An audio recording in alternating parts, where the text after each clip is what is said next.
Podcastirmãos.com. Olá, pessoas! Podcastirmãos.com de número 390 entrando no ar. Eu sou o Paulinho e estou aqui com a esposinha Adriana, que a cada dia aprende um pouco mais sobre comunicação. Olha só, gente, daqui a pouco eu vou estar formada em comunicação. Só pelos podcasts do Impulso. Só pelos podcasts do Impulso, amor, isso é verdade. E eu sou a Adriana e eu estou aqui com o Paulinho, que é o meu professor de comunicação. Você tem um professor em casa, né?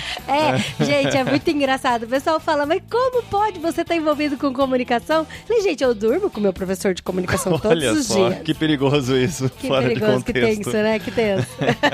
Muito bem, gente. Olha que legal, estamos aqui com mais um conteúdo do Impulso. Agora a parte da tarde, onde nós tivemos os TEDs. Então, assim, são 6 pessoas que vão passar agora aqui pelo seu áudio, que vão contar histórias, que vão compartilhar momentos, que vão passar conceitos. Então, assim, é 1 hora, um pouco mais de 1 hora de conteúdo para você aprender muito sobre comunicação, para você pensar e repensar conceitos e para você compartilhar com quem também gosta de comunicação e não conseguiu participar do Impulso. Não, e olha só, você pode pensar, caramba, 6 pessoas, 1 hora falando sobre comunicação, deve ter muita coisa repetida. Gente, não tem.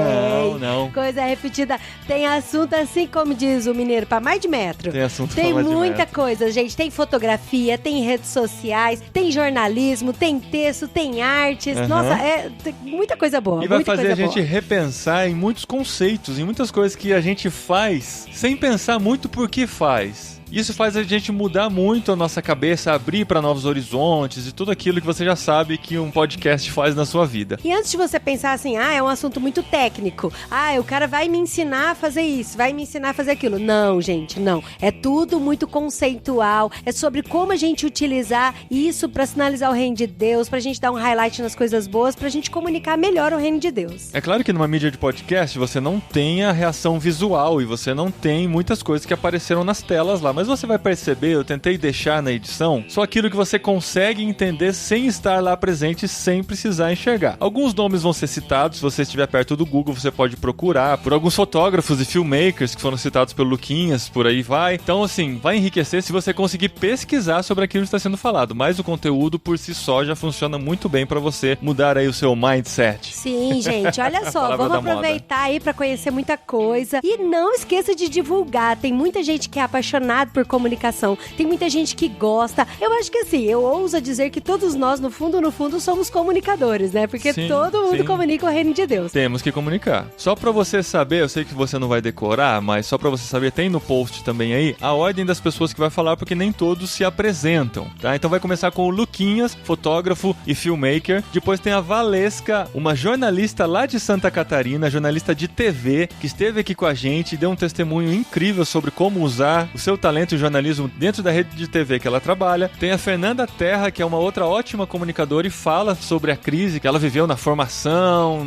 nas experiências de comunicar o reino de Deus. Tem o Jean Mendes, da editora e revista Ultimato, o Lucas Pedro, do blog Transformai-vos, e finaliza com o Lucas Gonçalves, publicitário, trabalha numa agência de publicidade e fala das questões que ele vive com relação a entender o seu papel no reino de Deus dentro de uma agência de publicidade. Além disso, nós temos que agradecer os nossos parceiros que fizeram o Impulso ser realidade, fizeram todos os desdobramentos do Impulso continuarem acontecendo, ajudam a gente a continuar divulgando. Porque os nossos parceiros estão lá com a gente, apoiaram nossa ideia maluca, né, amor? De reunir um monte de comunicador num lugar só. E isso tem reverberado entre os nossos programas. Isso tem sido muito bom. Então vamos agradecer a CEPAL. Sim, a nossa missão. A MTB, que é a Associação de Missões Transculturais Brasileiras. Ao Movimento Vocari, que está dentro da MTB. A PIB Campinas, que ofereceu gentilmente o espaço não só para o encontro do Impulso, quanto para as outras oficinas que estamos realizando lá. E também a InChurch, que oferece soluções para igrejas e ministérios. Tem um aplicativo incrível que você deve conhecer. Então, conheça todos os nossos parceiros e prestigiem, que eles realmente acreditam nessa ideia do Impulso e estão com a gente. E por falar em oficina, teremos a última oficina do ano do Impulso. E olha só, essa eu quero fazer um convite em pé. Tô aqui em pé fazendo convite pra vocês pra fazer a oficina de redes sociais e marketing digital com o Matheus Ferreira Lima, no dia 7 de dezembro, lá em Campinas, na PIB de Campinas. Sim, você já pode fazer a sua inscrição pelo link irmãos.com/oficinas. As vagas são limitadas, mas ainda tem algumas vagas pra vocês. A gente quer muito que você esteja lá, porque a gente vai passar o dia, sábado, a manhã toda, até as 3 horas da tarde, conversando sobre redes sociais e sobre como utilizarmos melhor essa ferramenta em que todos nós estamos envolvidos. Eu tenho certeza que em algum momento do seu feed deve ter aparecido alguma propaganda. Faça curso de marketing digital, faça isso, faça um EAD. Olha só, uma oportunidade de você passar o dia inteiro com um baita de um cristão junto com a gente e pensando em marketing digital. Olha só, baita de um profissional, tanto no pessoal quanto no profissional. É isso daí, gente. Eu de você iria, sério. Entre em irmãos.com/oficinas ou nas nossas redes sociais, vai acompanhando e vai se inscrevendo. Faltam aqui 2 semanas só pra esse evento. 2 semanas, dá tempo. Dá tempo. Dá tempo de desmarcar os compromissos e aparecer lá com a gente. E se você não está na região de Campinas, não consegue estar aqui, a gente também tem uma solução pra você, porque a gente fez uma parceria muito legal com a Elis Amâncio, nossa amiga que esteve no Impulso também, participou do podcast anterior do Impulso, que a gente falou sobre comunicação para uma igreja viva e tal, e ela também está lançando um curso, só que esse online, na plataforma Hotmart. Olha só, todo mundo que escreve pra gente fala assim, o Impulso foi tão legal, né? Vocês têm que fazer em mais outros lugares. Vocês não conhecem nada na plataforma digital, EAD, pra oferecer pra gente continuar pensando? Tá aí, agora a gente conhece, a gente indica, e olha só, tem que fechar hoje, porque é uma promoção de Black November. Sim. E assim, e não é aqueles promoção, tipo, que a pessoa fala que faz, mas não faz? Não, é uma promoção de verdade, gente. Sim. Porque a promoção do Black November é de 80% de desconto. Sim. Só faltou ficar de graça, né, amor? Então, se você se inscrever até o dia 1º de dezembro, clicando no link que está aqui no post ou entrando em irmãos.com/navegaí, que é o nome do curso, Navegaí. Navegaí, irmãos.com/navegaí. Navegaí sem acento, né? Na verdade fica Navegai, né? Navegai. Como ter um ministério relevante nas redes sociais. Você vai entrar direto lá nesse link de inscrição e até o dia 1º de dezembro você tem esses 80% de desconto, mais 10% de desconto. Mais 10% de desconto por ser irmãos.com. Sim, olha utilizando isso. o cupom de desconto IRMÃOS10, tudo maiúsculo, menos o 10, que é numeral, tá? Irmãos 10 sem tio. É difícil explicar irmãos, né? Tem que falar que é sem tio, tudo maiúsculo. Navegaí sem acento. Navegaí sem acento. Irmãos 10. Tá bom? Irmãos 10, 10% de desconto. Porque esse curso ele é 100% online, mais de 120 minutos de conhecimento, vai ter certificado digital de conclusão, tem bônus exclusivos, materiais para quem faz o curso, tem uma comunidade no Telegram para você discutir e trocar dicas sobre comunicação em redes sociais. Sim, sim. E também o conteúdo é feito por cristãos, gente. É sensacional. E não se esqueça, inscreva-se pelo nosso link que você ainda tem mais 10% de desconto. É isso aí, gente. Não esqueçam de seguir a gente nas redes sociais. Atingimos 10k no Instagram. Tambor. Agora a gente pode fazer o arrasta pra cima, porque dá pra fazer inscrição direto pra... Inclusive, vamos colocar a oficina do Impulso e o curso da Elisa Mâncio e do Jonathan Carvalho do Navegaí também nos nossos stories pra você se inscrever lá diretamente. Altos GIFs, né? Pra jogar pro arrasta pra cima. A gente vai descobrir. Precisamos fazer um nosso, né? Ai, meu Deus, eu tô brega. Então siga a gente, compartilhe nossas redes sociais, conheça mais sobre irmãos.com, torne-se nosso parceiro, nosso melhor amigo no Instagram, sendo nosso mantenedor também, mantenedor do nosso ministério, não esquece disso, nós temos muitas novidades pra contar, tem o programa de fim de ano chegando aí, sim, tem muito podcast irmãos.com ainda em 2019, mas a gente vai fechar com um programa muito especial. Este programa aqui do Impulso tem só os TEDs, mas na quinta-feira entra o bate-papo que também aconteceu ao vivo lá no Impulso, com todos os participantes dos TEDs que vão responder perguntas da plateia. Então essa semana é muito especial, uma semana de comunicação aqui em irmãos.com, e a gente continua caminhando junto aí rumo ao fim do ano, a um novo dia, de um novo tempo que começou. É isso aí, gente.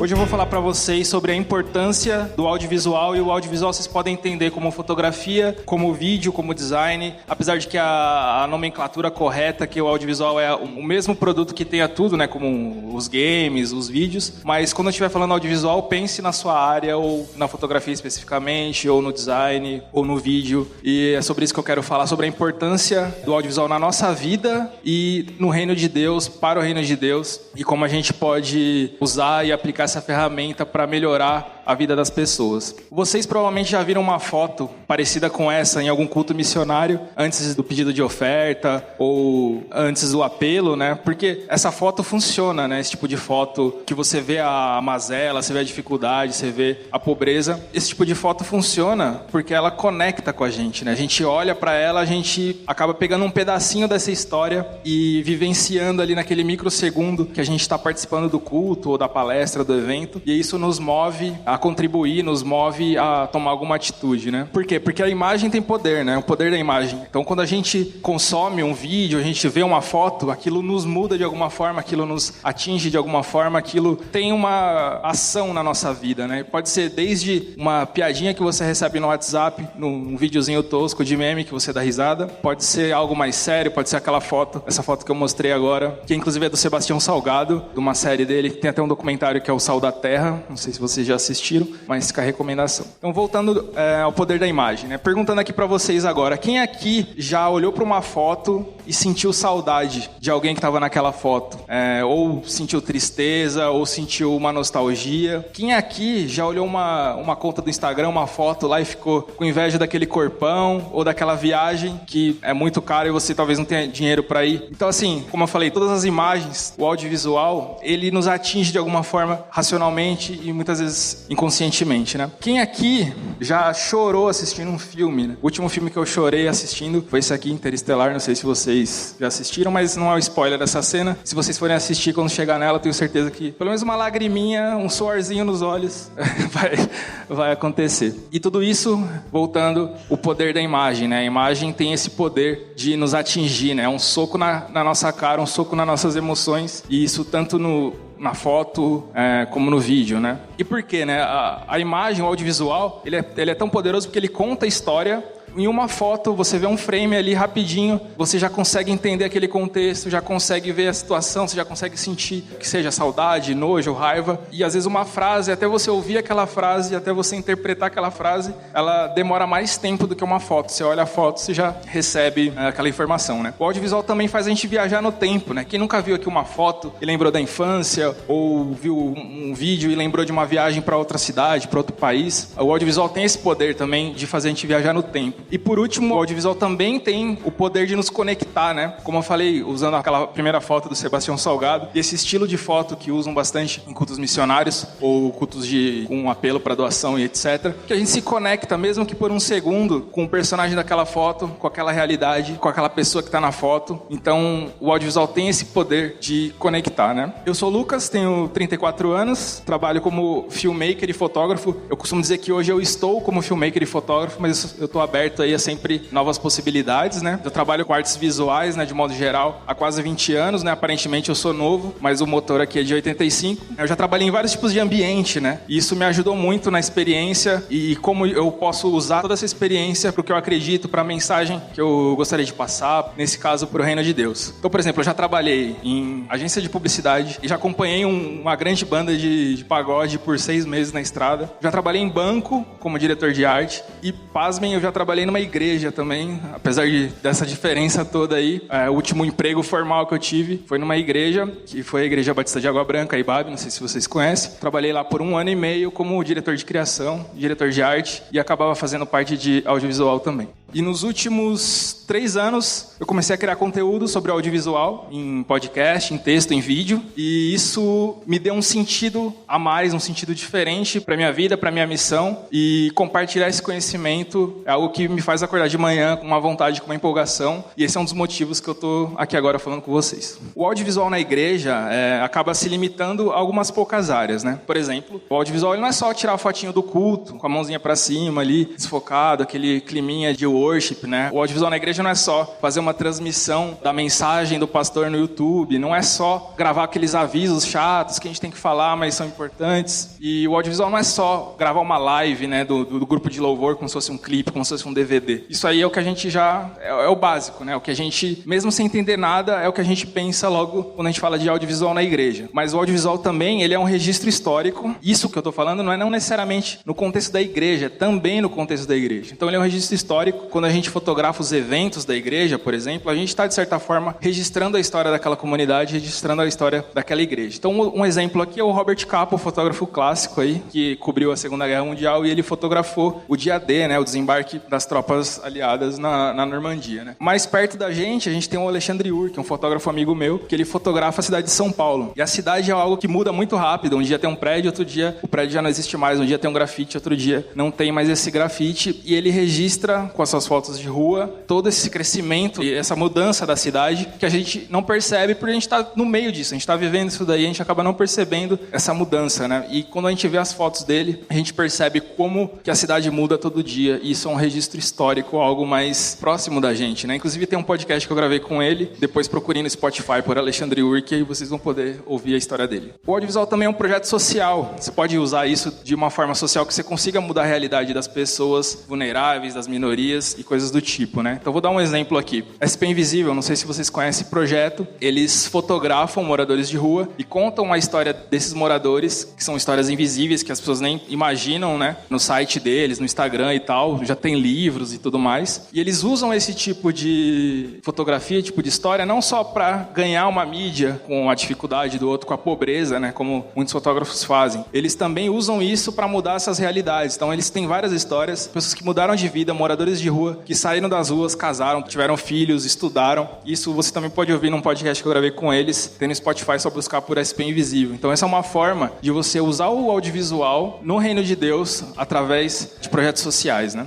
Tem uma outra experiência que eu tive lá na IBAB, eu não lembro quem fez essa produção, mas teve uma exposição de fotos feitas por moradores de rua. Eles tiveram acesso a algumas câmeras fotográficas, eles fizeram essas fotos, e aí teve um culto lá com essa exposição, e aí chamaram um rapper, o Rashid, para fazer o show, enquanto os moradores de rua olhavam as fotos que eles mesmos tiraram, e você via no olho deles o orgulho e a alegria de eles terem criado algo e aquilo ser valorizado, né, e ter toda aquela festa e ter todo aquele evento por causa da criação deles, né. Então isso foi uma experiência muito legal que eu tive o prazer de participar lá na IBAB. E autoestima, né, algo que às vezes a gente não pensa, mas o audiovisual, ele é muito importante com relação à nossa autoestima. E não é só, vou postar aquela foto no Insta com a barriga trincada, com silicone, etc. Não é isso que eu tô falando de autoestima. Eu tô falando do mais baixo possível do nosso sentimento, que às vezes a gente se acha um lixo, a gente se acha que a gente não tem propósito nenhum nessa terra, que a gente só tá ocupando espaço aqui. E é nesse ponto aí que às vezes a fotografia, que às vezes o vídeo podem mudar a nossa percepção, né? Um exemplo, voltando ali no SP Invisível, muitos moradores de rua não têm consciência, às vezes,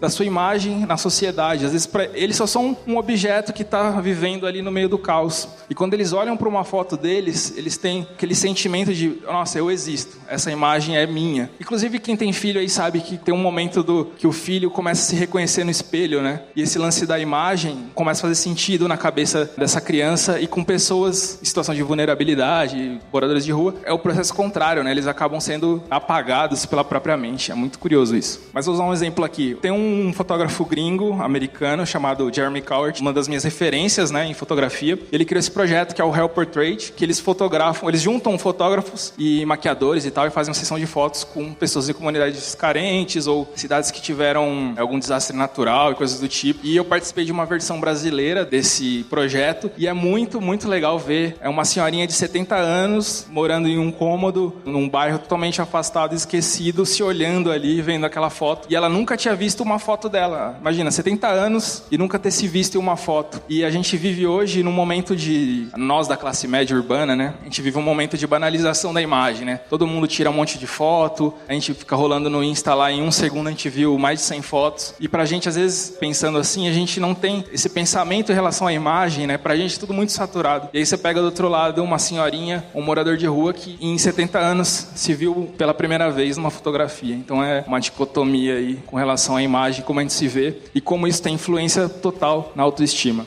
Outro exemplo, o fotógrafo Playton, ou Platon, não sei qual que é a pronúncia. Ele é um fotógrafo clássico de artistas, de Hollywood, de grandes personalidades da política, né? Ele já fotografou o Obama, fotografou o Lula, o Putin, todo mundo assim já passou pela câmera dele. E ele tem um projeto muito legal que ele foi pro Congo fotografar as mulheres que foram estupradas durante a guerra. E é curioso que, segundo a ONU, o Congo é a capital mundial do estupro. Então imagina como que é a situação lá. E tem um hospital lá que cuida dessas mulheres, né? Cuida tanto da parte física quanto da parte psicológica. E ele fez fotos nesse hospital, mostrando qual que é a realidade da galera. E olhando para essa foto, essa mulher, você pode ver que o filho dela é fruto de estupro, ela foi estuprada diversas vezes, mas ela é uma das grandes lideranças daquele lugar. E você pode olhar no rosto dela, pode olhar na imagem dela, na postura dela, como ela é uma mulher forte e como ela conseguiu sobreviver a todo esse mal aí que assolou o país dela, inclusive a vida dela. E hoje ela pode ajudar outras mulheres, né? Então isso aí também é autoestima. Você se olhar, você olhar sua imagem, você saber que você venceu até ali. E aí, voltando a falar da banalização da imagem, né? É o que eu falei agora há pouco, né? A gente tá com uma saturação absurda de imagem e a gente acaba não percebendo quão importante isso é para outras pessoas que não têm esse contato. Mas tudo isso daí que eu falei também é arte. Então, fotografia, o vídeo, num projeto social, num projeto para aumentar a autoestima de uma pessoa, também é arte. E para que serve a arte? Para nos tirar do lugar comum, para nos dar um chacoalhão, para nos mostrar outra realidade, para dar aquele soco na nossa cara. E aí a gente cai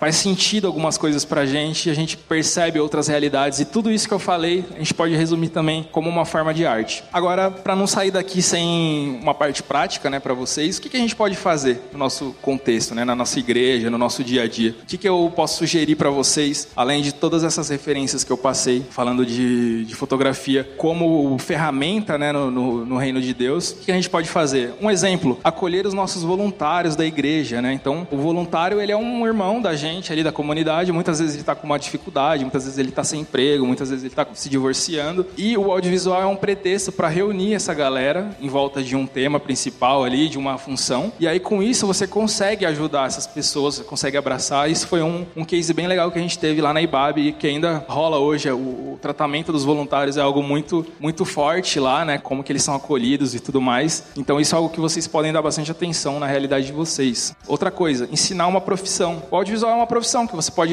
usar para ganhar dinheiro, para pagar suas contas. E às vezes o nosso irmão, um membro da igreja, um voluntário está em dificuldade financeira. Às vezes ele está sem grana, às vezes está sem rumo na vida, não sabe o que fazer. E o audiovisual, a fotografia, o vídeo podem mudar a realidade dessa pessoa, podem dar uma profissão para ela, dar um emprego, dar um sustento. Então isso é algo que a gente pode aplicar agora na nossa realidade, no nosso dia a dia. E aumentar a autoestima, né? Pensando aqui no contexto da igreja, lá na IBAB de terça-feira tem um encontro de senhoras, né? Que não necessariamente é um culto, às vezes é um bingo, às vezes é uma exposição, às vezes é um curso de artesanato. E aí, geralmente, sempre tem um voluntário ou alguém da comunicação fazendo foto dessas senhoras. E como eu falei lá no Real Portrait, né? A senhorinha se vê naquela foto, às vezes ela vai maquiada pro culto, e aí ela fez um corte de cabelo novo, e aí ela se vê naquela foto, ela se sente bonita, ela se sente especial. E como isso é importante também pro nosso dia a dia. Porque, querendo ou não, a imagem acaba sendo esquecida no nosso contexto cristão por várias questões, né? O lance de tabu com o nosso próprio corpo, o lance da vaidade, o que é a vaidade, o que é o nosso natural, né?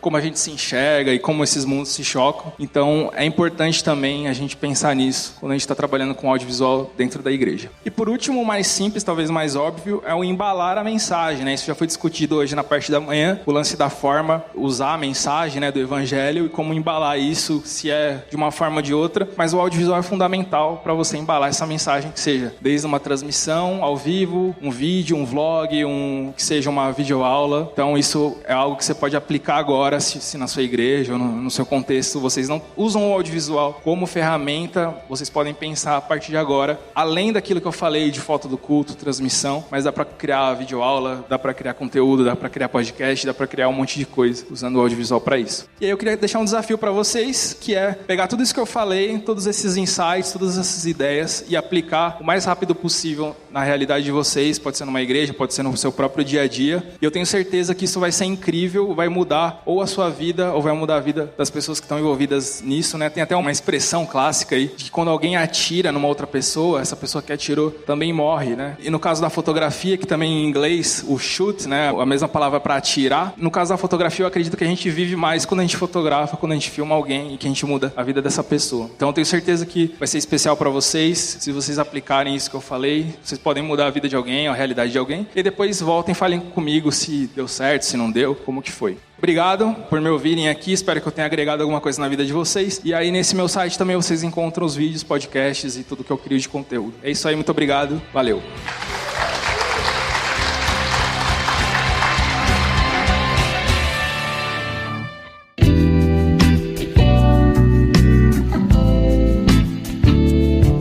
Então, eu sou jornalista, né? Eu conto histórias. Só que sempre quando a gente vai contar a história da gente, é diferente. É um novo desafio, né? O meu nome é Valesca Lippel, eu tenho 29 anos. Eu sou formada em jornalismo, eu tenho especialização em gestão de conteúdo. Eu sou filha de missionários, os meus pais são missionários no Amazonas. Eles trabalham na MEAP, a Missão Evangélica de Assistência aos Pescadores. E por muito tempo eu tive luta sobre missão integral ou ter uma profissão secular e trabalhar na igreja. Talvez muitos de vocês também tenham essa luta, quem tem uma profissão, quem não trabalha remunerado dentro da igreja, né? E eu vou contar rapidamente esse meu testemunho. Ele passa por 3 etapas nesses últimos 6 anos. A primeira foi quando eu entrei e aquilo me deslumbrou muito. E logo no começo eu fui colocada para cobrir carnaval, eu cobri parada gay, eu cobri... Como eu morava na Bahia, a gente fazia sempre uma cobertura do Babalorixá, lendo as cartas, para saber como seria o ano seguinte, jogando as conchas. E aquilo começou a dar uma luta espiritual muito grande na minha vida. E eu queria muito ser uma grande profissional. Eu queria brilhar, eu queria crescer. E naquele primeiro momento eu decidi que eu precisaria dividir a minha vida espiritual da minha vida profissional, porque elas não andariam juntas. E ou eu não conseguiria ter o crescimento profissional que eu gostaria, se eu começasse a colocar muito porém, ou eu teria que sair da TV e achar outra coisa para fazer da minha vida. Claro que o Espírito Santo não me deixou feliz e em paz com essa minha decisão, né? Então no primeiro ano talvez eu até fui levando dessa forma, fazendo reportagens lindas e excelentes, mas totalmente contra as coisas nas quais eu acreditava, os meus princípios, valores cristãos. No segundo momento, eu pensei assim, não vai dar pra levar desse jeito. Eu vou ter que continuar trabalhando na TV, mas eu não vou aceitar mais essas pautas. Então, quando chegava uma pauta como essa, eu dizia assim, ai, não vai dar. Eu não sei muito bem sobre esse assunto, eu não domino esse tema, passa essa pauta pra outra pessoa. E eu virei uma profissional pela metade, porque a minha empresa não podia contar comigo. Todos os requisitos, os pedidos, eu era uma profissional que não funcionava ou fazia muito mal feito quando fazia, porque não fazia com o coração, não estava depositando o talento, a vontade, o desejo de trabalhar nessas pautas. Chegou um dia que eu parei de brigar. Eu disse assim, chega, não quero mais passar por esse tipo de conflito, vou sair da televisão, não funciona. Um cristão não pode ser repórter, não funciona. E nesse momento eu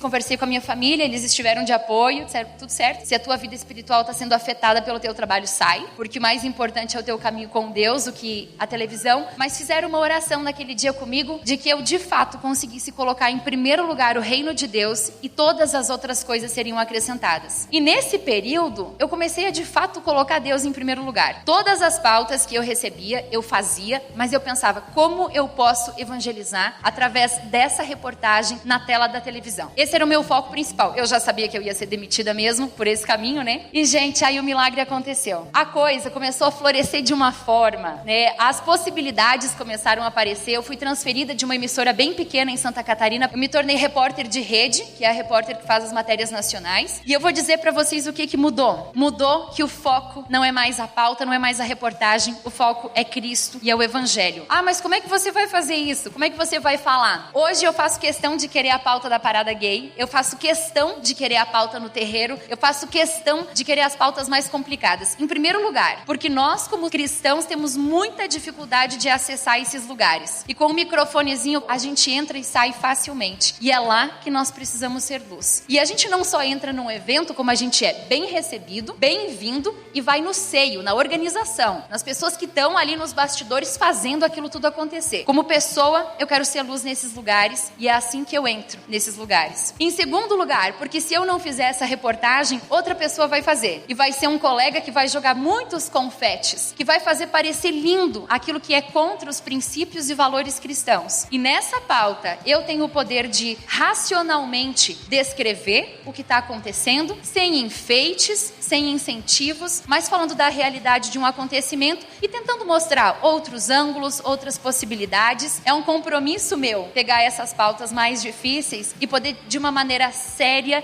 e responsável, falar sobre esses assuntos. E aí eu vou dividir um exemplo bem específico. Há 1 mês e meio atrás, eu fui fazer uma reportagem sobre um casamento coletivo 216 casais estariam se casando naquele dia. E quando eu peguei a pauta, eu falei, pô, legal, uma pauta divertida, né? Sem tiro, sem bomba, sem confusão. E na minha pauta dizia assim, nós queremos como personagem dessa reportagem um casal que mostre a diversidade, que este casamento é um casamento democrático e que seja um casal diferente. Peguei a pauta e eu pensei, poxa, o casamento é uma criação de Deus, é o plano maravilhoso da família, né? É sonho de Deus. 216 casais vão estar dizendo sim. E aquilo foi em luta e em oração, dizendo, Deus, como é que eu vou te colocar em primeiro lugar nessa pauta, nessa reportagem, se está tão claro aqui o que eles querem? Como eu vou fazer esse trabalho sem ferir o objetivo da minha empresa, mas sendo uma boa profissional? E fui em oração até no local da reportagem. Quando eu botei o meu pé dentro daquele ginásio onde estavam os 216 casais, tinha uma noiva e um noivo bem na minha frente, conversando na linguagem de sinais, e aí eles deram um beijo. Eu falei, esse casal é democrático,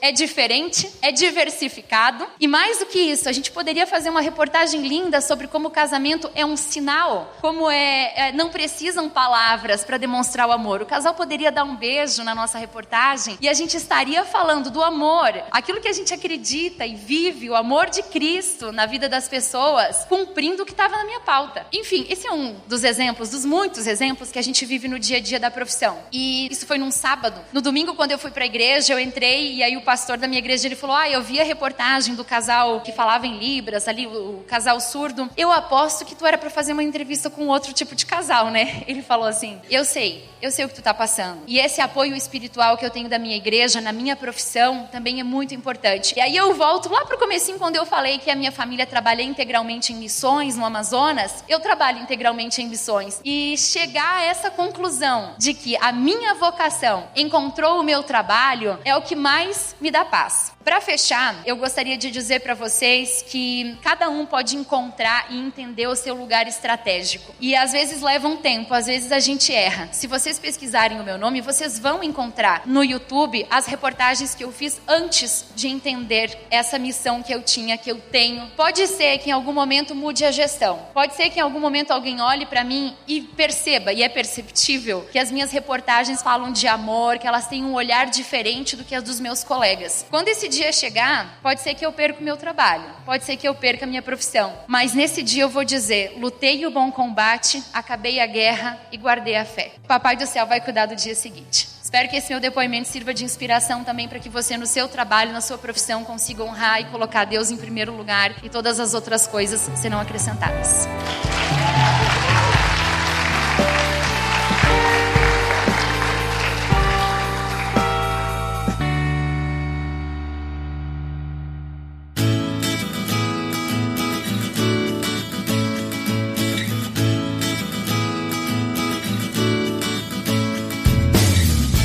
Tarde. Eu gostaria de agradecer o convite e eu me identifiquei muito com o testemunho da Valesca, eu achei bem bacana. E um pouco da minha história é diferente e parecido desses conflitos que a gente vai entrando na nossa profissão. E aí eu queria já começar com uma pergunta. Na minha igreja, quando a gente tem os nossos momentos de célula, pequeno grupo, a gente sempre começa com uma pergunta. Então aqui não ia ser muito diferente, que é, quem sou eu? Esse seria o momento em que eu falaria o que eu fiz, o que eu faço, o que eu estudei. Quem tiver visto o meu perfil no Instagram do irmãos.com pode talvez ter uma ideia, mas para mim sempre há um conflito quando eu preciso dizer quem sou eu a partir do que eu faço. Porque aí dá a sensação de o que eu faço é o que diz qual é a minha identidade. E na realidade a nossa identidade vai muito além disso. E aí a minha história com comunicação está muito relacionada com essa descoberta de identidade. A minha história de comunicação começa quando eu estava na adolescência, quando eu estava no ensino médio e eu queria fazer jornalismo. Eu fiquei praticamente todo o meu período do ensino médio estudando e me preparando para fazer jornalismo. Aos 15 anos, a minha vida inteira já estava planejada. Nem deixei espaço para Deus planejar a parte dele. Eu queria trabalhar na Globo, eu queria ser correspondente internacional, eu lia as matérias, mas eu era adolescente. Então, como uma boa adolescente, eu surtei na época do vestibular. Quem nunca, né? Quem nunca surtou no vestibular? E eu falei, gente, não quero mais fazer jornalismo. Eu já estava com a cabeça de todos esses anos ficar pensando que ia fazer jornalismo. Aí eu precisava pensar, e agora? O que eu vou fazer da minha vida, né? E aí o meu irmão tinha feito web design, tinha umas apostilas apostilas dele lá em casa, eu comecei a mexer nas apostilas dele de Photoshop, HTML. Aí você abre o bloco de notas, naquela época ainda era bloco de notas, aí depois você descobre que existia o Dreamweaver. E eu falei, ok, vou fazer algo diferente, mas agora eu preciso escolher uma nova faculdade. Qual foi o meu critério para escolher a faculdade? Eu tinha um crush na época. Aí eu pensei, vou para a mesma faculdade que ele, olha só. Quem nunca na adolescência simulou um encontro casual? Ainda falava, nossa, você por aqui?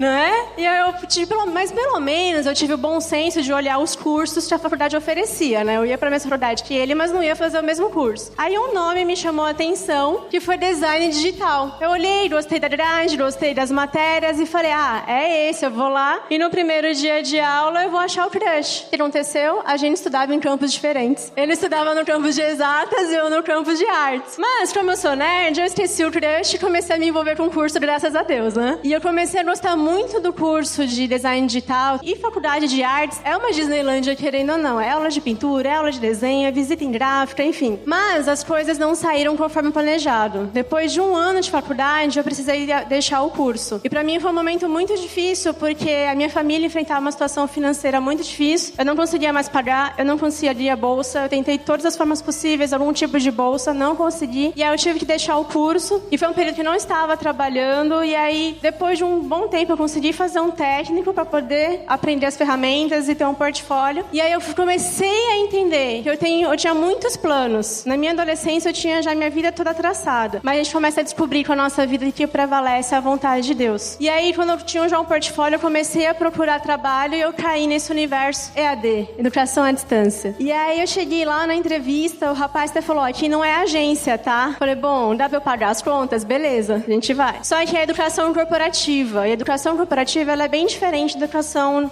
acadêmica. Ela é muito ligada com a parte de comunicação. Tanto que os profissionais são pessoas de agência, pessoas formadas em web design, audiovisual, jornalismo. Então ali acabou se tornando uma escola pra mim, uma universidade mesmo. E no dia a dia eu fui aprendendo várias coisas de criação. Eu trabalhava com o finado Flash, que hoje não existe mais. Eu fazia animações e aí eu fui ali aprendendo e me desenvolvendo até que eu consegui entrar de novo na faculdade. Aí eu escolhi um outro curso que foi design de animação, que aí foi onde eu me formei. E ali eu comecei a trabalhar com o roteiro e aí foi quando eu também fiz uma transição de carreira, onde eu deixei a parte de criação e fui pra parte de conteúdo, trabalhando mais com estratégia educacional, mais roteiro. E foi quando eu fui entrando mais em vídeo. E aí nesse processo de mudanças, eu quis entrar pro seminário teológico. Minha família, graças a Deus, é cristã, meu pai é formado em teologia. E aí eu me inspiro muito na história dele, que é uma história bem difícil. E eu falei, vou fazer também teologia. E o período de seminário foi um processo muito importante na minha vida. Às vezes eu já ouvi pastor falando que as experiências de seminários, elas são necessárias para a nossa vida cristã e elas realmente foram necessárias. Foi onde eu entrei em conflitos com o corporativo. Tinha hora que eu queria formar carreira, tinha hora que eu queria virar acadêmica. Aí eu não sabia o que eu ia fazer. E aí eu tava num dilema se eu investir em produção de vídeo ou não. E aí um dia eu entendi, eu falei, não, eu preciso começar a investir em vídeos. A minha igreja tem uma ONG que trabalha com pessoas em situação de rua e dependência química. E ouvindo um dos testemunhos de um amigo meu que tem uma clínica para dependentes químicos, eu entendi que havia um grupo de pessoas com história para serem contadas. E um outro grupo de pessoas que precisavam ouvir essas histórias. Mas precisava existir uma ponte entre elas. E eu estava nessa ponte. Eu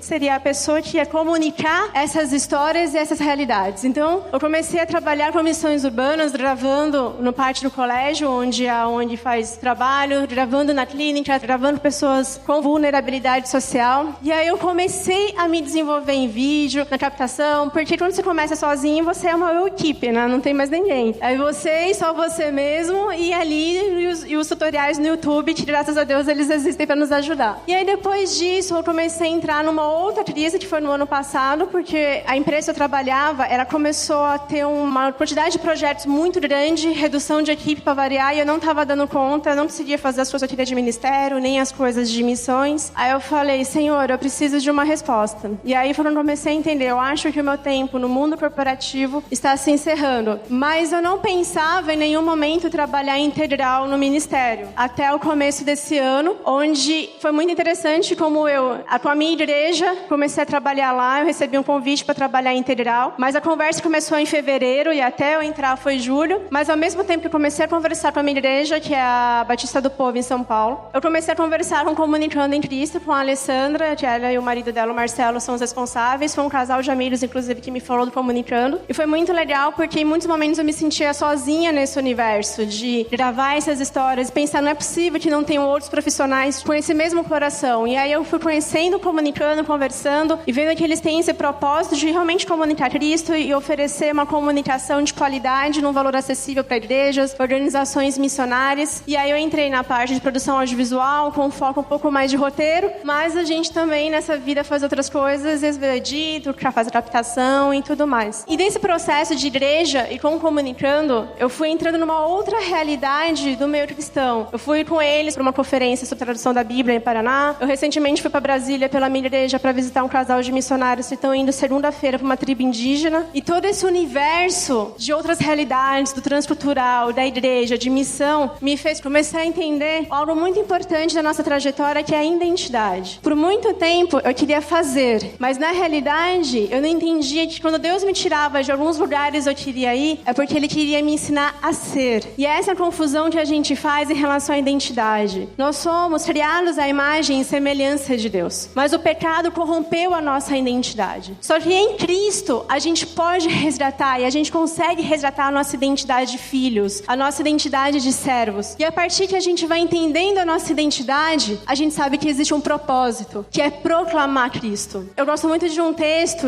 que tem falado muito comigo nos últimos tempos, que é 1 Pedro 2,9, que fala: vós sois geração santa, raça eleita, sacerdócio real, povo escolhido de Deus. Isso é identidade. E depois tem o propósito, para proclamar as maravilhas de Deus. E aí vai entrar o quê? A nossa vocação e o nosso chamado. E a gente faz muita confusão também com isso, e a gente se esquece. A nossa vocação, o nosso chamado primário é proclamar Cristo, é comunicar Cristo. E aí a gente faz isso como? Em primeiro lugar, com o Espírito Santo. Em segundo, com os dons que Ele nos dá, com a capacitação que Ele nos dá. E aí que a gente vai desenvolver tudo aquilo que o Senhor quer desenvolver através das nossas vidas. A nossa vocação como comunicadores é justamente proclamar Cristo. Quando a gente entende a nossa identidade, quando a gente entende o nosso propósito, a gente sabe que uma arte, ela não tem que ir muito além do que seguir as regras de design. O vídeo tem que ir muito além de ter uma boa fotografia, de uma boa narrativa. Ele tem que transmitir Cristo. As pessoas que estão dentro da igreja, elas precisam ver Cristo. As pessoas fora da igreja que precisam entrar, elas têm que olhar para as nossas redes sociais e ver Cristo. Seja os perfis pessoais, seja os perfis de trabalho, tudo que nós fazemos é comunicar Cristo. Nós temos essa oportunidade de ser comunicadores, nós estamos no meio desse grupo de histórias para serem contadas e pessoas que precisam ouvir. E nisso nós somos conectados com esses dois grupos. Nós temos o privilégio de ver pessoas sendo transformadas através desse dom que Deus nos deu. A nossa vocação, ela realmente só terá um valor se a gente compreender a nossa identidade e o nosso propósito, que sempre vai ser para proclamar o Evangelho de Jesus Cristo. Então, quando alguém perguntar pra gente quem você é difícil alguém perguntar, né? Chegar perguntando quem você é, você vai perguntar o que você faz. Que a gente possa sempre lembrar, em primeiro lugar, nós somos resgatados, nós somos filhos, nós somos servos. Então, se alguém perguntar hoje quem sou eu não sou a Fernanda que se formou em design de animação, eu não sou a Fernanda que trabalhou na empresa XYZ, eu sou a Fernanda pecadora, que foi remida por Jesus Cristo e que hoje tem um propósito, é proclamar Cristo através da minha profissão. Então, que todos nós sejamos esses comunicadores de Cristo e possamos realmente desenvolver o nosso chamado para glorificá-lo.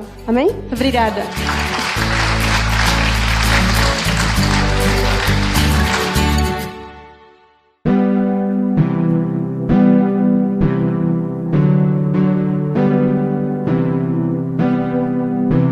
Gente, se meu braço estiver tremendo aqui, não é porque eu tô nervoso, não. Até porque eu tô malhando muito aí.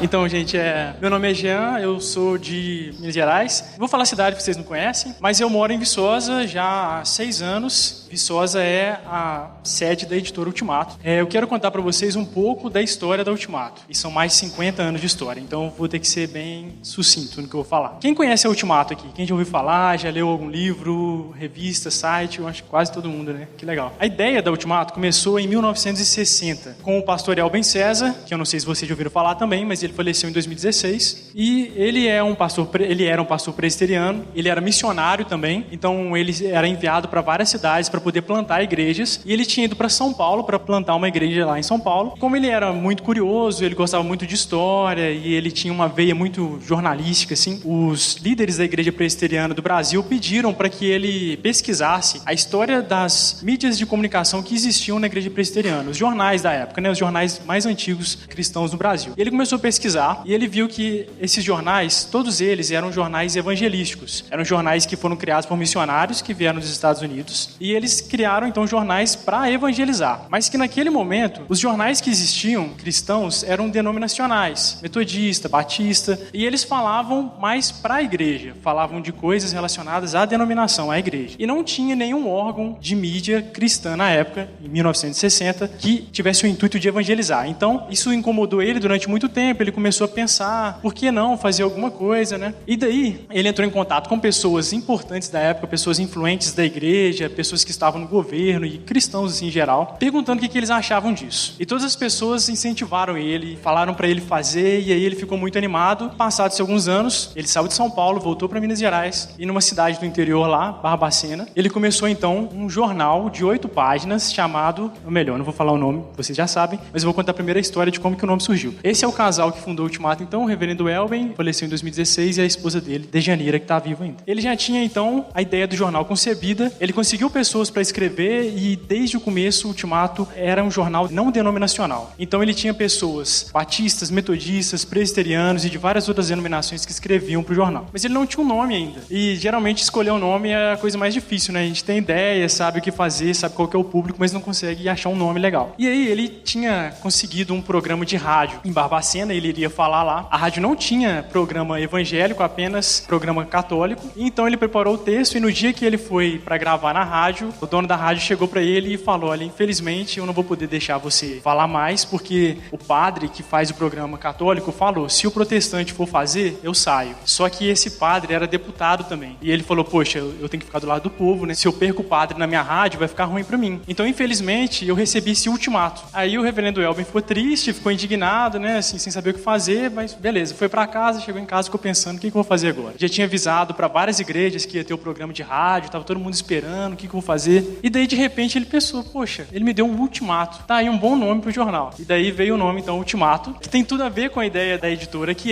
tem um versículo que tá na logo da Ultimato, que é: busquem o Senhor quando se pode achá-lo. E é exatamente essa ideia da Ultimato, é evangelizar, é mostrar pro mundo que existe um Deus, que existe uma mensagem de salvação e que você pode ser salvo, mas que existe um tempo, até aquele dia onde o Senhor Jesus vai voltar. Essa é a capa do primeiro jornal Ultimato de 1968, então há quase 52 anos, preto e branco, óbvio, né? Não tinha coisas coloridas na época. Não que eu estivesse vivo para saber disso, mas desde o começo o Ultimato se preocupou muito em divulgar causas, em divulgar ministérios, em falar de projetos, de igrejas, e por isso essa é uma das primeiras capas do jornal que fala sobre o Vencedores por Cristo, que é uma banda bastante antiga do Brasil, que já tem mais de 50 anos também, que surgiu na época da Ultimato e que roda o Brasil inteiro cantando músicas, e muitas músicas que a gente canta na igreja evangélica brasileira são de Vencedores por Cristo. Mocidade para Cristo, que é a MPC, talvez vocês devem conhecer, que é um grupo que trabalha com jovens, com adolescentes, fazem trabalhos em escolas. A MPC também é bastante antiga, né? Ela começou com Billy Graham nos Estados Unidos, aí veio para o Brasil. A Ultimato também apoiou a divulgação da MPC aqui. Isso aqui, gente, em plena ditadura militar, a Ultimato falando sobre resistência dentro da universidade, sobre jovens que estavam se posicionando, fala sobre a ABU também, que já tinha começado na época. Aqui na década de 70, a Ultimato falando sobre capitalismo e a relação com a fé cristã. Teologia da libertação também, que estava atormentando muita gente na época na igreja, continua atormentando até hoje. E a Ultimato estava falando sobre isso nos anos 70. Aqui, a nova Carta Constitucional, anos 80. Olha só, a gente tem dificuldade de falar sobre a questão gay até hoje. A gente começou a falar isso nos últimos anos, mas é muito recente. O reverendo Elben teve a ousadia, vamos dizer assim, de falar sobre isso na década de 80. Imagina, na década de 80, publicar,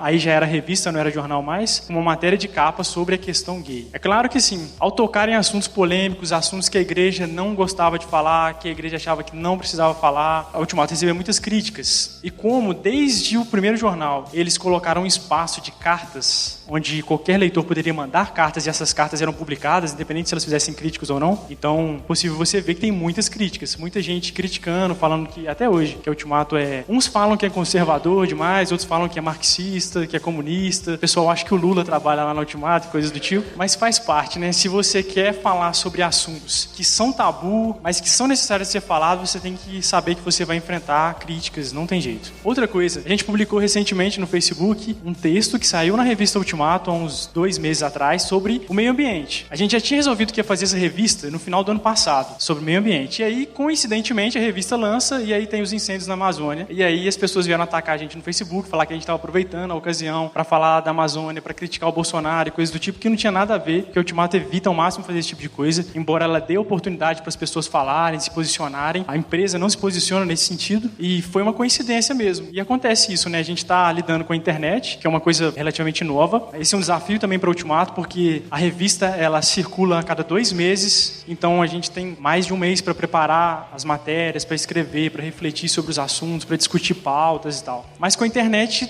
as coisas acontecem assim, você acorda, abre o Twitter, o Instagram, o Facebook e de repente aconteceu uma coisa, tá todo mundo falando daquilo e você não pode esperar 2 meses para falar sobre isso, porque daqui 2 meses ninguém vai estar falando sobre isso mais. Então você tem que ser rápido, tem que ser dinâmico, isso é um desafio muito grande pra gente que está acostumado com essa ideia de jornal, de revista, de produzir coisas com muito tempo, ter que abraçar essa dinamicidade da internet, a internet que é muito fluida, as pessoas mudam de ideia muito rápido, a pessoa pode postar uma coisa, se ela se arrepender, ela exclui. Na revista não, a revista você publicou, já era, tá lá, as pessoas vão ter aquilo ali para sempre, né? Em 1968, então, começou o jornal. Em 73, o jornal virou revista. Em 93, a Ultimato começou a publicar livros. Então, já há mais de 25 anos a Ultimato faz isso. Hoje, com mais de 200 livros no catálogo, cerca de 60% dos autores são nacionais, que é uma coisa muito legal, porque quando a Ultimato começou a fazer isso, ainda tinham poucos escritores brasileiros que escreviam, a gente tinha muito material estrangeiro. A Ultimato continua fazendo isso, ela tem Stott, Lewis, Eugene Peterson e Francis Schaeffer e outros estrangeiros no catálogo, mas muitos brasileiros também, psicólogos, pastores, missionários. Depois disso, em 1998, quando a internet era todo mato, como o Paulinho gosta de falar, a Ultimato começou o site, 1998. Tinham pouquíssimos sites na internet na época. Uma loucura que a Ultimato fez foi também começar com o e-commerce. A Ultimato colocou assinatura e livro para vender na internet em 98. Demorou 3 anos para fazer a primeira venda, só em 2001 que a Ultimato teve a primeira venda. Bastante tempo, né? Naquela época ninguém comprava coisas na internet, então as pessoas não confiavam nisso, elas não sabiam como que era. Mas, de certa forma, é um pioneirismo, né? A gente tem muita dificuldade para vender até hoje, né? Sobretudo na internet, mas é uma coisa legal saber disso, que alguns passos foram loucos para a época. As pessoas criticavam e tal, mas eles tiveram coragem de fazer mesmo assim, de tentar, e os frutos estão aí hoje. Esse é o site atualmente. O site da Ultimato hoje, ele abarca, além do site em si, cerca de 20 blogs. Alguns blogs são mantidos por nós mesmos. O blog da Ultimato, o blog Ultimato Jovem, o blog Paralelo 10, que é um blog que fala para pessoas do norte e do nordeste do Brasil, que produz conteúdo para eles, que divulga causas do nordeste e do norte, que fala sobre eventos que acontecem lá. E também a gente tem blogs sobre autores, né, do Reverendo Elben, do John Stott, do C.S. Lewis, e blogs de parceiros, Marcos Botelho, tem o blog da Gabriele Gregersen, que é especialista em C.S. Lewis, e alguns outros. A gente tem um desafio grande no site, porque assim, esse mês a gente conseguiu a marca de 1 milhão de visitantes no mês, que é muita coisa, né? Muita coisa. E a gente vem crescendo muito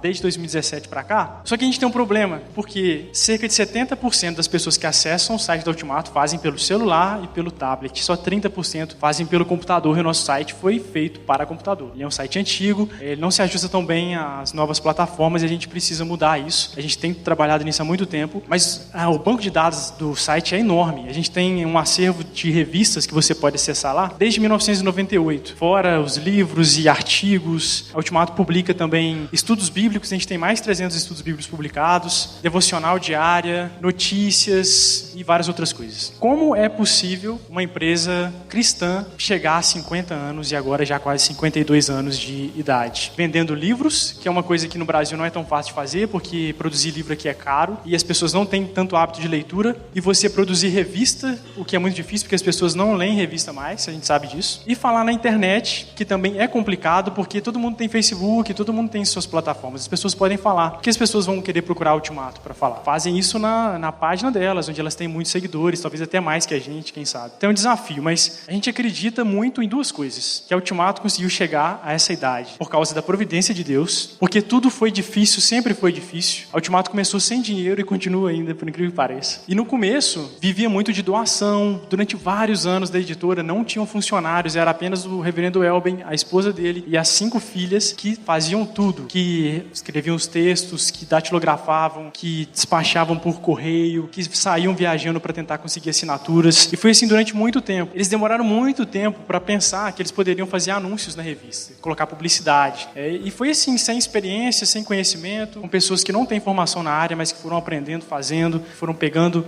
dicas com pessoas da área e assim eles foram conseguindo. Então, sem a provisão de Deus, muita oração que eles fizeram, eles não conseguiriam, com certeza. A segunda coisa Ultimato acredita muito em colaboração. Então, a gente costuma dizer que o Ultimato é um ponto de encontro. O que isso significa? Significa que nós, sozinhos, as pessoas que trabalham no Ultimato, nós fazemos muito pouco, faz quase nada. A gente não conseguiria se não fosse com a colaboração de várias pessoas. Então, todos os articulistas da revista, eles nunca receberam para escrever lá. As pessoas que se inscrevem no site, nos blogs, elas não recebem. A gente recebe fotos, pinturas, imagens, várias coisas que são divulgadas nas nossas plataformas, que são cedidas voluntariamente pelas pessoas. Claro que isso é uma via de mão dupla, porque ao mesmo tempo que nós recebemos conteúdos gratuitos, a gente ajuda também a promover trabalhos, a promover pessoas e tal. Outra coisa é que a Ultimato acredita na amplitude da missão. Então, a Ultimato tentou não fugir de assuntos, como eu falei aqui, porque ela entende que todas as coisas pertencem a Cristo, que Jesus reina sobre todas as coisas, que não há nada, como Kuyper diz, que Jesus não olha e diga, é meu. E por isso que a gente acha que é importante, sim, a gente falar de arte, de política, de cinema, de meio ambiente, de psicologia. A gente fala de depressão, de suicídio, de homossexualidade, como eu disse, de vocação e várias outras coisas que são importantes, coisas que as pessoas precisam saber, que elas têm dúvida, e a gente procura fazer isso. Como eu disse, a gente não faz sozinho, a gente conta com organizações. A Ultimato participa da MTB, a Ultimato tem parceria com o Martureu, com o Lausanne e diversas outras organizações que ajudam não só na publicação de conteúdos para o site, mas também de livros. A gente publicou recentemente o livro do Michael Gorin, A Missão na Igreja Hoje, que é parceria com o Seminário Servo de Cristo, com o Martureu também. Bom, esse é o reverendo Elben, fundador da Ultimato, redator da revista até o falecimento dele em 2016. Ele foi um homem muito temente a Deus e eu costumo dizer que ele é a pessoa mais parecida com Jesus que eu conheci. Extremamente simples, humilde, muito acessível, muito carinhoso, muito brincalhão também. Alguns achavam ele até irreverente, porque se deixasse ele iria pregar de bermuda e tal. Mas um homem muito sério também, que sempre acordava cedo para orar, sempre acreditava muito que ele precisava ser bibliodependente, como ele costumava dizer, e cristocêntrico. Eu acho que essa foi a marca da Ultimato, através do reverendo Elben e da família dele. Fica aí também o tributo à memória do reverendo Elben. Para finalizar, gente, você também pode fazer parte disso. Você pode fazer parte do que o Ultimato faz. Porque, embora a Ultimato seja uma editora que publica livros, a Ultimato não tem problema, por exemplo, de publicar resenhas de outras editoras. A gente publica resenhas no site da Thomas Nelson, da Mundo Cristão, da Vida Nova, da Fiel. Então a gente publica conteúdos relacionados a causas da igreja cristã, por acreditar nessa unidade da igreja. E nós precisamos de pessoas que nos ajudem nisso.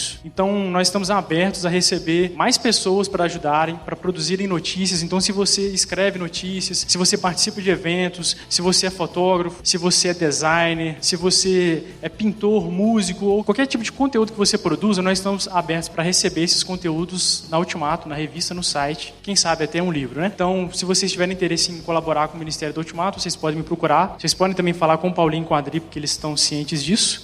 Podem seguir a gente, por favor, nas redes sociais, para saberem mais. Acho que é isso, né, gente? Obrigado.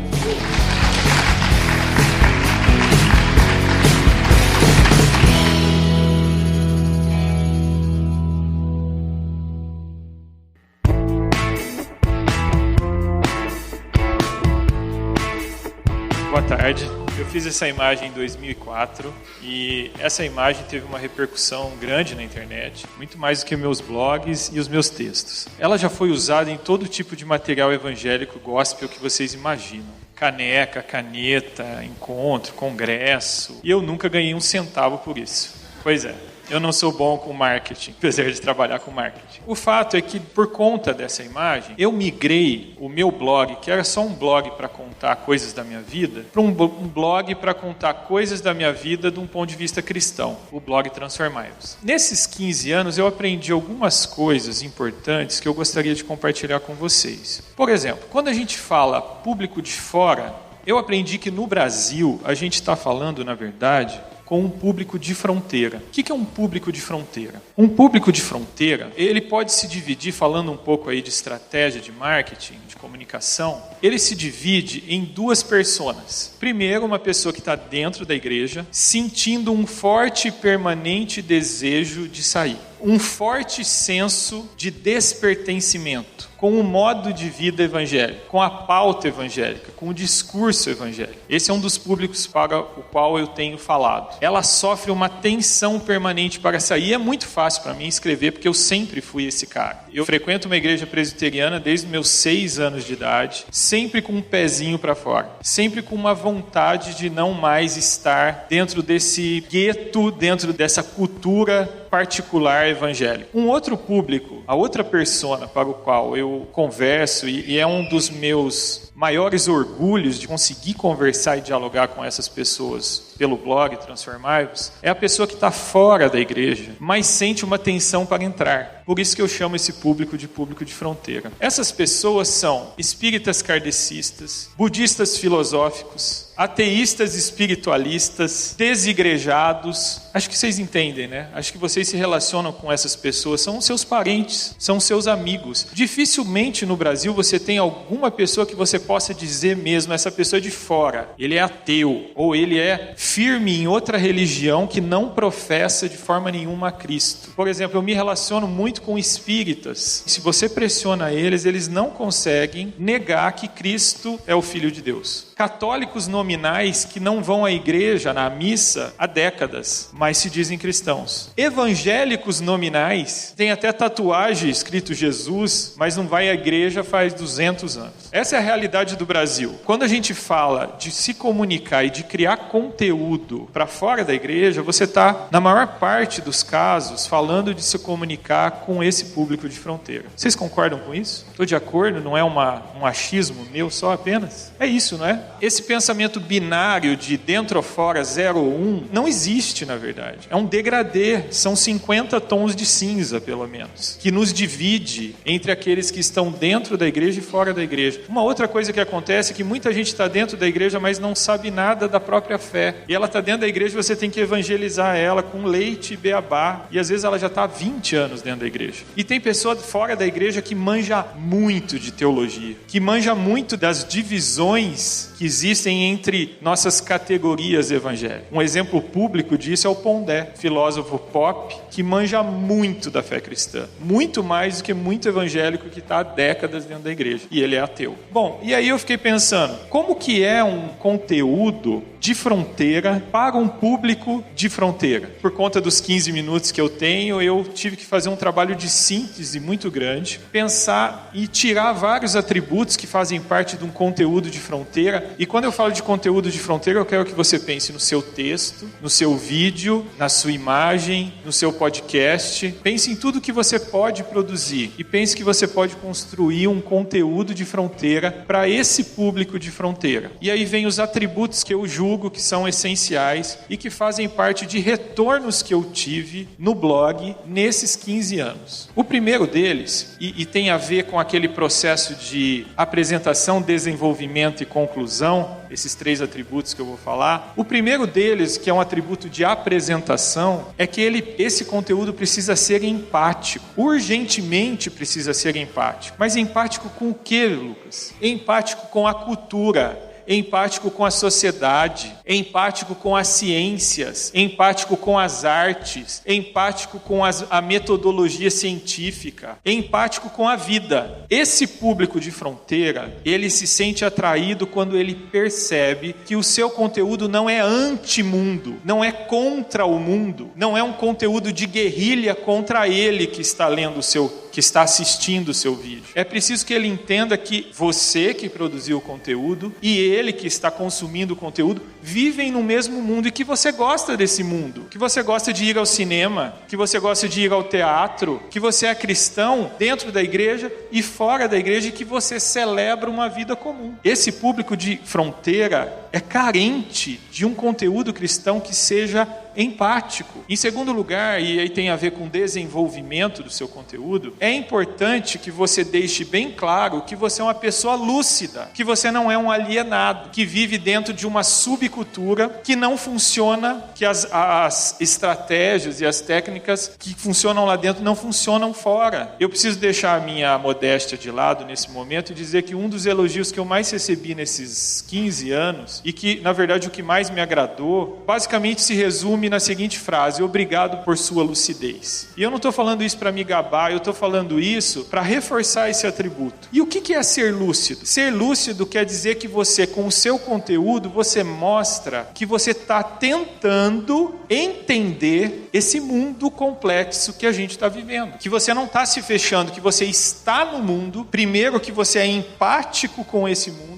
E segundo, que você está tentando entender esse mundo que a gente está vivendo. O seu vídeo, o seu texto, o seu áudio precisa deixar isso bem claro para essas pessoas. Quando você quer comunicar para aquilo que a gente chama de os de fora. Porque eles estão carentes de um cristianismo que é aplicável à vida comum. A segunda-feira, a terça-feira, a quarta-feira, a quinta-feira, ao chefe chato. Eles estão sedentos disso. Eles não querem um conteúdo de atrativo que só lace eles para dentro de uma cultura cristã. Eles querem um conteúdo aplicável e de olhos abertos para o que está acontecendo. Eu falo em nome desse público de Fronteira. Por último, e aí isso vocês vão me achar estranho, principalmente porque vocês vão achar estranho porque eu sou calvinista, e vocês vão achar bem forçado esse atributo, mas o seu conteúdo precisa ser teológico. E por que ele precisa ser teológico, Lucas? Nós estamos falando de pessoas de fora. Eu descobri nesses anos que quando a pessoa percebe que o seu conteúdo é empático, ou seja, ele não é contra o mundo. E quando ele percebe que o seu conteúdo é lúcido, está tentando se manter são nesse mundo, está tentando viver nesse mundo como uma pessoa normal, automaticamente ela quer saber qual é o apito que você toca. Ela quer que você coloque os pingos nos is. Ela quer saber qual que é a sua teologia. E se você não disser isso para ela,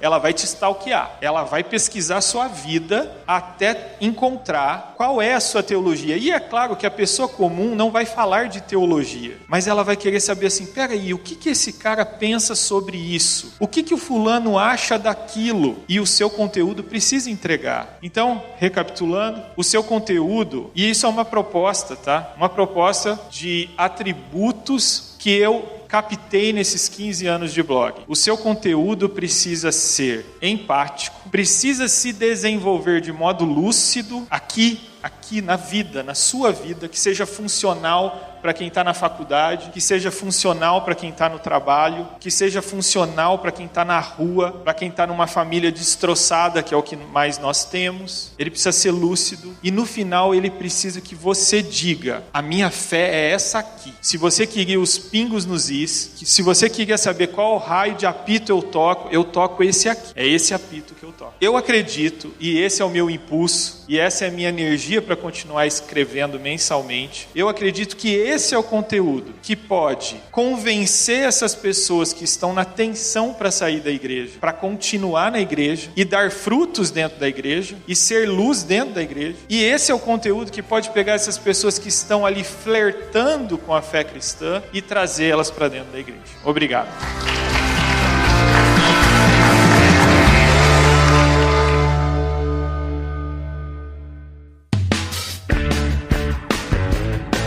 O Impulso tem uma marca bem grande na minha vida, o Paulinho sabe dessa história, porque eu conheci minha namorada num rolê desses, assim, no rolê do Impulso do ano passado. Então, eu não sei se você estiver solteiro, quem sabe no próximo ano você também está dando seu testemunho, não é verdade? Amém, amém, amém, Jesus. Amém. Bom, meu nome é Lucas. Eu costumo dizer quando eu vou me apresentar, meu nome é Lucas e eu sou um filho de Deus. Acho que antes de mais nada, esse é o maior atributo que qualquer cristão pode apresentar para alguém. Eu sou o Lucas e sou filho de Deus. Além disso, eu tenho 30 anos, trabalho com design gráfico desde 2009. Eu quero compartilhar uma experiência pessoal, algumas conversas que eu tive com algumas pessoas e, na verdade, eu pretendo muito mais levantar um problema que até então eu não vejo sendo conversado por muitas pessoas, do que realmente trazer uma solução para ele, ok?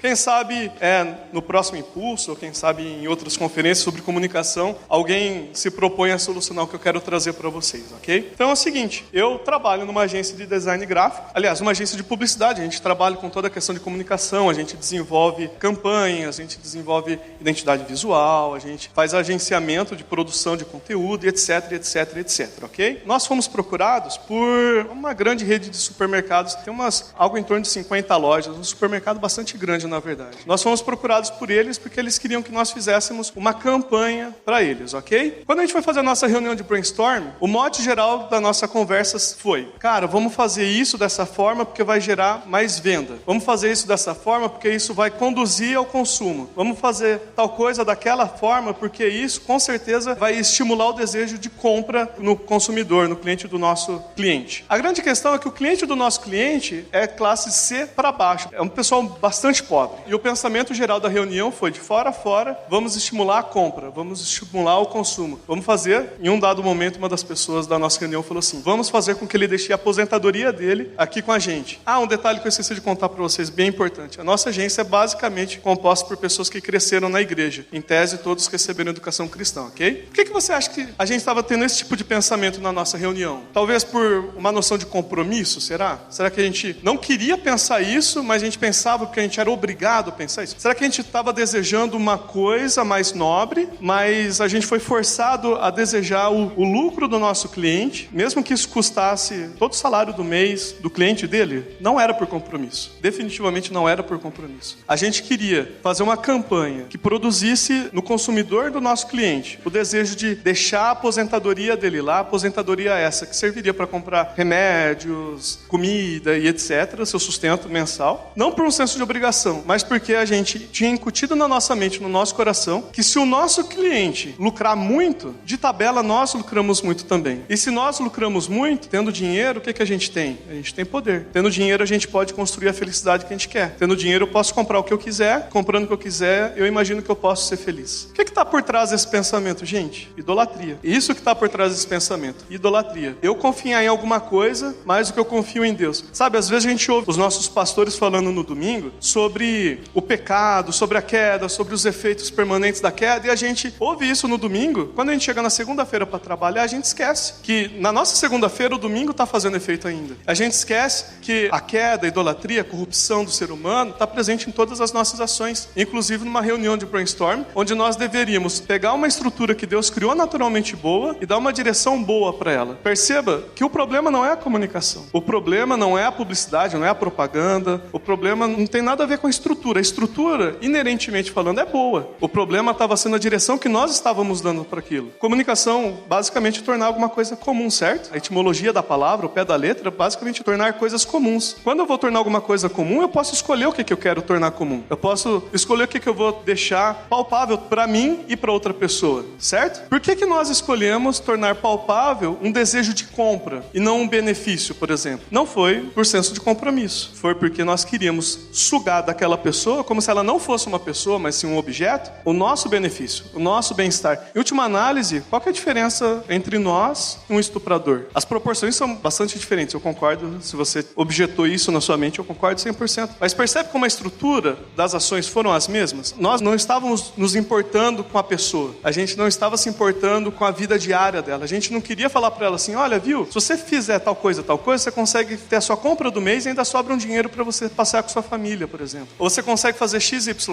de tal forma que fica mais fácil para você. Você tem acesso a produtos de uma linha menor, não é tão boa quanto daquela outra marca, é uma marca com menos qualidade, mas vai ser bom para você porque você vai ter com maior quantidade, maior qualidade, vai ter mais facilidade para ter acesso. A gente não tinha qualquer interesse nisso. Tudo que a gente pensou naquela reunião foi: vamos forçar o consumidor a comprar. Porque ele vai comprar, o nosso cliente vai lucrar e nós vamos lucrar junto com eles. Biblicamente falando, como eu já disse, isso se chama idolatria. Essa é uma das duas idolatrias que são muito presentes no mercado publicitário, e nós, como cristãos, estamos nesse tipo de mercado. De nós é exigido algum tipo de reação, de nós é exigido algum tipo de bandeira fincada como representantes de um novo reino, ou nas palavras de Agostinho, representantes, cidadãos da cidade de Deus. A segunda idolatria que eu quero compartilhar com vocês tem a ver com esse mesmo cliente. Foi uma vez que a gente, aliás, não foi uma vez, foram várias vezes, onde nós estendemos até 2, 3 da manhã trabalhando. A gente se acabou. Eu tive, pessoalmente, algumas reações de estresse, assim. Por várias vezes minha mão começou a fechar, eu tive tremedeira na boca, formigamento, eu tive uma diarreia que dava um filme de terror fácil, assim, sabe? Foi bizarro. Insônia, vocês riem porque não foi com vocês, porque eu tenho certeza, eu chorei. Eu tive reações somáticas, assim, do estresse. horas. Porque não foi 1 ou 2 dias que a gente trabalhou até 2, 3 da manhã. Foram vários e vários e vários dias. E a gente se matava por aquele cliente porque a gente queria manter aquele cliente com a gente. E aí teve um dia que eu cheguei no meu chefe, no meu primeiro chefe, né, o diretor de arte, assim, depois tinha o dono da agência geral em cima, né, eu cheguei no meu diretor de arte e falei assim, cara, não tô aguentando, eu preciso ir pra casa, eu preciso dormir. Não dá, assim, meu corpo não tá respondendo. Aí ele me respondeu, cara, você que sabe, eu prefiro trabalhar, eu prefiro me fazer presente e eu prefiro que as pessoas sintam a minha falta quando eu não tô perto. Eu prefiro que as pessoas falem assim, nossa, o fulano trabalha tanto que quando ele não tá aqui a coisa não anda. Se você quiser ir embora, fica a seu cargo. Mas eu vou ficar e eu vou trabalhar. Cara, aquilo me pegou, eu fiquei assim, meu Deus, eu preciso trabalhar. Não, meu Deus do céu, como que eu posso ir embora? Porque se eu for embora, aí eu não vou mais ser necessário aqui, eu vou ser desempregado. Como que eu vou sobreviver sendo desempregado? Eu quero casar um dia com a Bia que eu conheci no Impulso, que o Paulinho fez no ano passado. E, meu Deus do céu, obrigado, Paulinho. Como que eu vou fazer? Eu não posso ficar desempregado, eu tenho que ser necessário aqui. E aí fui, pá. Aí chegou, sabe aqueles 5 segundos de sanidade mental? Que aí você se olha no espelho e você vê, caraca, meu cabelo tá bem mais bagunçado do que eu imaginei que tava. Assim, eu achava que tava bonito, mas tá bagunçado. Sabe quando você é exposto a você de verdade mesmo? E eu falei assim, eu sou idólatra. Eu tô achando que é o meu trabalho que me sustenta. Eu tô achando que é a imagem que eu tenho diante do meu chefe que garante o meu emprego. Eu não tô entendendo que Deus é que me sustenta. Que o meu valor e que a minha imagem parte de quem Deus fala que eu sou, não das minhas conquistas. Na primeira vez eu falei sobre a questão da queda, que a gente ouve sobre a queda no nosso domingo, esquece dela na segunda, só que a gente também esquece que a salvação como um todo é pela graça de Deus. E que isso sai do domingo e entra na nossa segunda até a sexta-feira. E a gente esquece de uma outra coisa também. Historicamente, sempre que a gente falava que a salvação é pela graça, a gente queria dizer todo o processo, desde a eleição de Deus, desde a vocação de Deus, até a nossa regeneração, justificação, a nossa santificação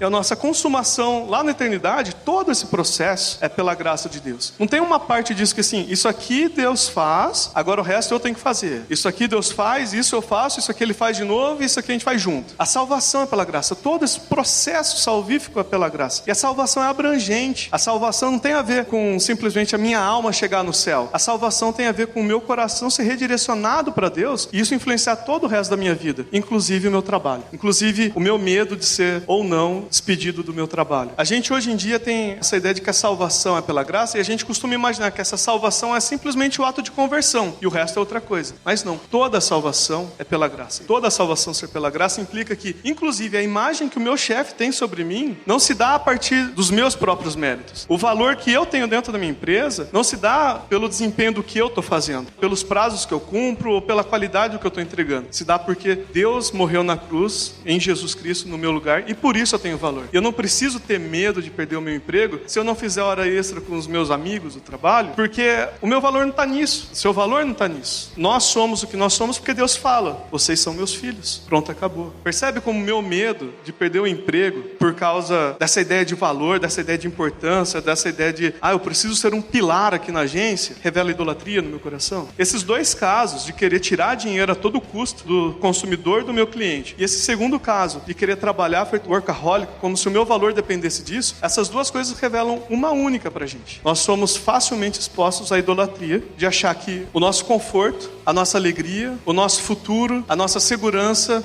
e tantas outras coisas fundamentais para o ser humano dependem também de outras coisas além de Deus. Provavelmente a gente nunca vai falar que a gente não precisa de Deus, mas com as nossas ações continuamente nós falamos, nós precisamos também de Deus. E raramente com as nossas ações nós dizemos, precisamos apenas de Deus. O seu trabalho e o meu trabalho não nos sustentam, são oportunidades para servirmos. Cada área, cada trabalho possui a sua idolatria. E entre tantas idolatrias que a gente poderia levantar na área da comunicação, com a minha própria experiência e com conversas que eu tive ao longo de 2009 até agora com várias pessoas, essas duas têm sido as que mais me incomodam. A idolatria do lucro e a idolatria do trabalho excessivo, desse lance de workaholic. Beleza, lancei isso aqui no ventilador para vocês. Como que a gente resolve? Porque vamos ser sinceros, você chega segunda-feira e teu chefe fala assim, fulano, a gente precisa entregar esse material aqui ainda hoje. Aí você vai ver, esse material aqui é uma campanha inteira, gigante. Ou então, não sei, sinceramente eu sou bem fechado nesse mercado publicitário, eu não sei como isso se desdobraria para você jornalista, relações públicas, ou de vídeo, enfim. Por favor, faça esse exercício para você, ok? Como que a gente vai falar não? Não é um problema problema de uma agência, é um problema de um mercado. Como que a gente simplesmente bate o pé e fala assim, não vou?